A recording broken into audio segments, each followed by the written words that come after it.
c'est une course sans fin, un jeu de mort. Si un participant ne maintient pas une vitesse de 3 miles par heure, il sera abattu sur place par les soldats. 50 candidats sont contraints de marcher des kilomètres tout en mangeant. Même leurs besoins physiologiques doivent être satisfaits en marchant. Quiconque ralentit ou s'arrête reçoit 3 avertissements avant d'être exécuté sans pitié. Les États-Unis, après des années de guerre civile, se trouvent dans un état de paralysie économique et de chaos social. Pour redonner espoir au peuple, les autorités ont lancé cette course de mort. Chaque État choisit un jeune représentant parmi ses habitants pour participer à ce défi extrême.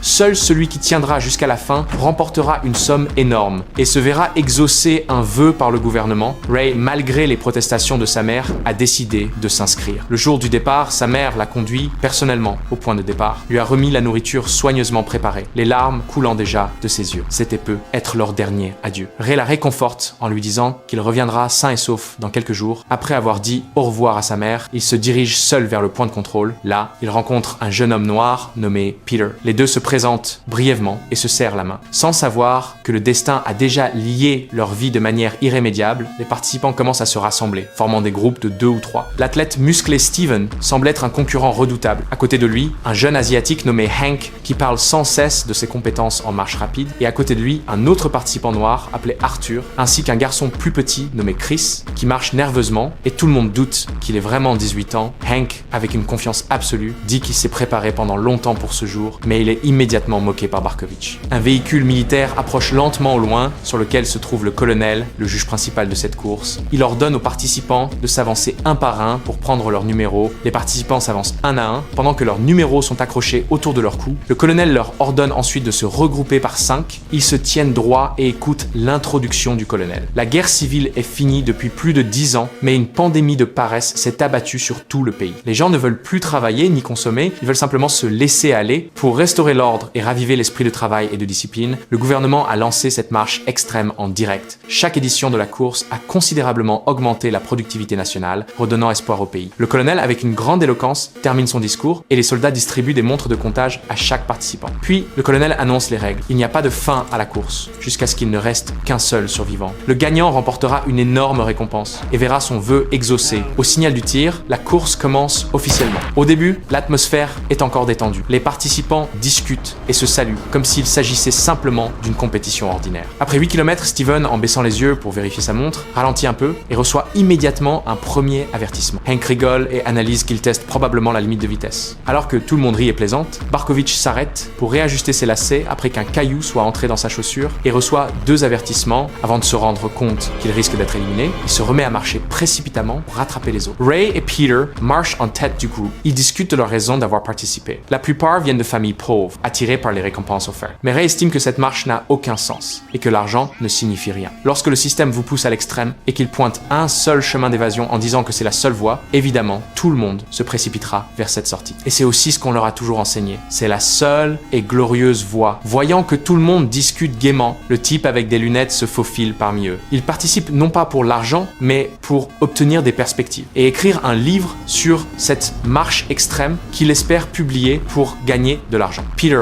rigole en lui disant qu'il peut devenir riche s'il gagne. Alors qu'ils discutent joyeusement, un tumulte se fait entendre devant. Chris, ayant une crampe, commence à trébucher et ralentit considérablement, recevant plusieurs avertissements des soldats. Ray voit cela et s'empresse de l'aider, en l'encourageant à continuer à avancer. Peter et les autres se retournent aussi pour l'encourager. Mais la règle impitoyable ne permet aucune pitié. Chris lutte encore pendant quelques minutes, mais en raison de la douleur, il tombe au sol. Un coup de feu se fait entendre et le jeune homme de moins de 18 ans devient le premier éliminé. Le sang se répand sur la route et l'atmosphère, auparavant détendue, devient soudainement lourde. Tout le monde est plongé dans le silence. Après avoir parcouru 17 km, le soleil est maintenant haut dans le ciel et la chaleur accable chaque participant. Les pas de Ray commencent à devenir plus lents et la sueur coule de son front. Peter remarque sa fatigue et lui conseille doucement de ne pas penser à l'arrivée, mais de se concentrer sur l'instant présent, comme supporter la chaleur du soleil. Il lui dit que tant qu'il trouve un rythme, il ne sera pas aussi épuisé. Comme Ray a été tiré au sort pour représenter cette semaine, une petite fan derrière lui l'encourage avec une pancarte à son nom, ce qui fait rire tout le groupe. Peter réalise alors qu'il y a encore de la place place pour de la légèreté et de la chaleur humaine, même dans ce jeu de mort. Il sourit et dit que la compétition n'est pas seulement contre les autres, mais aussi contre soi-même. Barkovich, qui marche devant, commence à se moquer de lui froidement. Alors qu'il se dispute, un participant à l'avant commence soudainement à trembler. Des écumes s'échappent de sa bouche avant qu'il ne tombe au sol. Barkovich saute par-dessus son corps, se moquant de lui. Un coup de feu retentit et l'homme est abattu sur place. Barkovich rigole et dit qu'ils ont maintenant plus de chances de gagner. Cependant, personne ne prête plus attention à lui. Tous les regards sont maintenant graves. Barkovich, ne pouvant s'empêcher de continuer, se met à provoquer un autre jeune participant en se moquant de sa mère. Le jeune homme, furieux, lui répond violemment, mais finit par tomber en essayant de trop forcer et, après 3 avertissements, il reste par terre, se faisant immédiatement éliminer. Tout le monde le critique vivement, accusant Barkovich d'être un meurtrier et son sourire disparaît. Il commence à se défendre, disant qu'il n'avait pas l'intention de le blesser, mais peu importe ce qu'il dit. Le corps de la victime, perforé par les balles, rend ses paroles futiles. Peu après, une forte odeur se répand dans l'air. En effet, un participant devant eux a eu une forte diarrhée et a laissé une terrible odeur dans l'air. Après 3 avertissements, le jeune homme est abattu. Tout le monde se bouche le nez en passant à côté de son corps. La nuit commence à tomber. Le colonel, assis dans son gîte militaire, prend le micro et encourage les participants, affirmant qu'il n'y a que rarement des opportunités comme celle-ci dans la vie et que cette marche est un miracle offert par le destin. Si l'on tient bon, on survivra à cette nuit interminable et atteindra l'aube de la victoire. Ray et Peter échangèrent un regard. Aucun des deux ne prononça un mot, car ils savaient très bien que dans les éditions précédentes de la compétition, la plupart des participants n'avaient pas survécu à la première nuit. Et effectivement, à mesure que la nuit s'épaississait, la situation se dégrada progressivement. Certains, déshydratés et épuisés, s'effondrèrent sur le sol, d'autres avaient les pieds couverts d'ampoules, chaque pas devenait un supplice. Les cris de douleur et les coups de feu ne cessaient pas. Ray ne se sentait pas très bien non plus, et devant eux, Barkovich ne cessait de répéter qu'il ne survivrait pas à cette... Au moment où Ray était sur le point de craquer, Peter lui saisit le bras pour le soutenir, lui conseillant de verser l'eau de sa gourde sur sa tête pour se calmer. Ray suivit son conseil, avançant pas à pas, péniblement, à travers la nuit. Lorsque les premiers rayons de soleil transpercèrent l'horizon, ils avaient déjà parcouru 59 miles.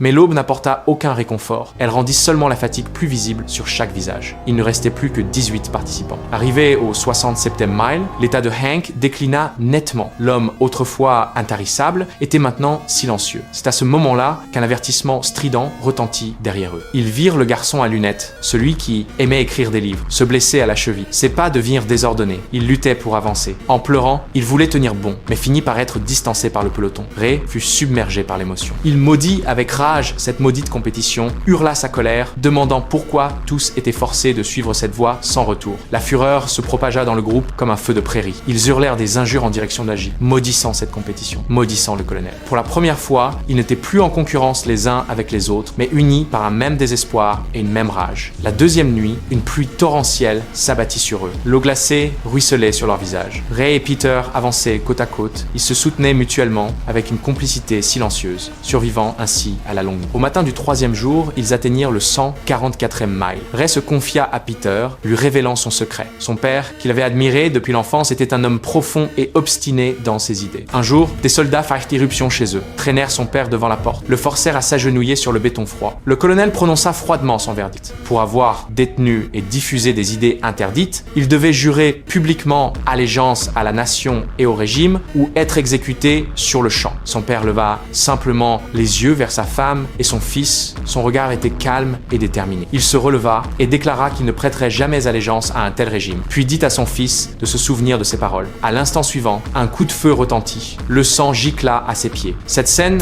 Ray ne l'oublierait jamais. Aujourd'hui, il participait à cette marche cruelle, non pour l'argent ou la gloire, mais pour venger son père. Il voulait que tout le pays en soit témoin, que la pensée de son père renaisse dans le sang. Peter, lui, avait du mal à être d'accord. Il pensait que tuer ne ferait que perpétuer la haine. Pour certaines personnes, le meurtre peut être facile, mais elles ne verront jamais la beauté du monde. Tout comme leur amitié à cet instant, qu'il reste 3 heures, 3 jours ou 30 ans, cette présence mutuelle donne un sens à la vie. Peter l'exhorta à abandonner sa haine, car même si Ray tuait le colonel, il n'en tirerait que sa propre mort. Mais Ray avait pris sa décision, déterminé à suivre le chemin que personne n'osait emprunter. Lorsqu'ils atteignirent le 170e mile, un participant, blessé à la jambe, s'effondra presque au sol. Il implora l'aide des soldats dans le tank, mais reçut une balle dans les jambes, fut écrasé sous les chenilles. Son cri déchirant résonna dans le vent. Mais les soldats ne mirent pas fin immédiatement à ses souffrances, attendant froidement que les 3 avertissements sonnent avant d'appuyer sur la détente. Un participant noir, rendu fou par ce carnage inhumain, se déshabilla et courut vers le bord de la route, hurlant qu'il voulait fuir tout cela. Il fut déchiqueté par les tirs la seconde.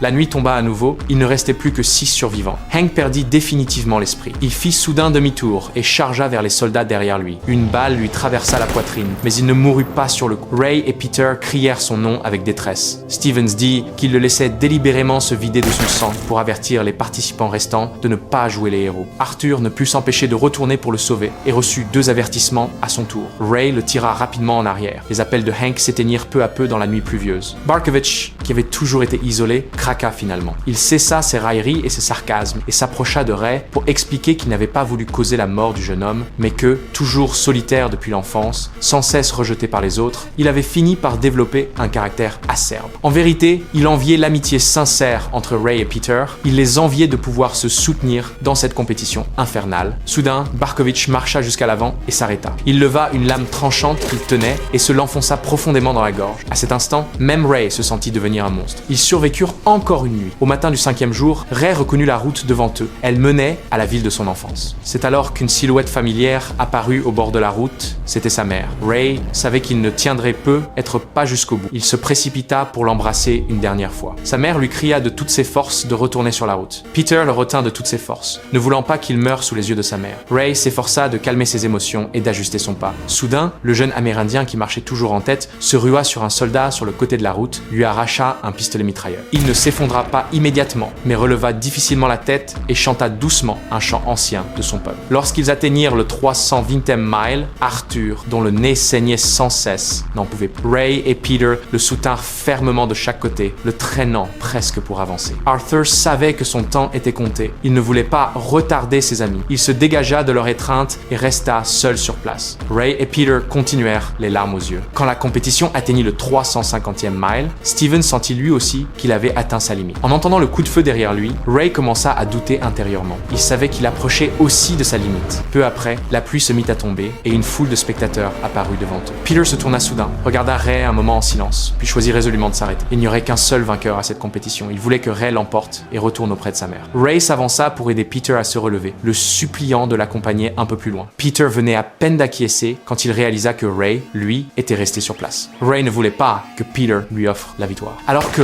Ray était exécuté sur place, Ray! Hey! What'd you do? What'd you do? What'd you do? Hey! What'd you fucking do? What'd you do? What'd you do? Ray! I can't see it, but you can. That's why I love you. Ray! Ray! I love you, Pete. Ray! Ray! Get the fuck off! Ray! Ray! Hey! No! Hey! Up to you, Mr. Garrity. Ray! Ray! Hey! May God reward your bravery. I'm sorry, Mom.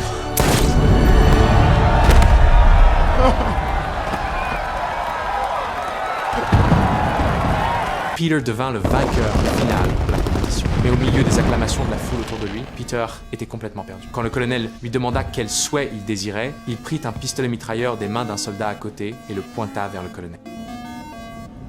This is for Ray.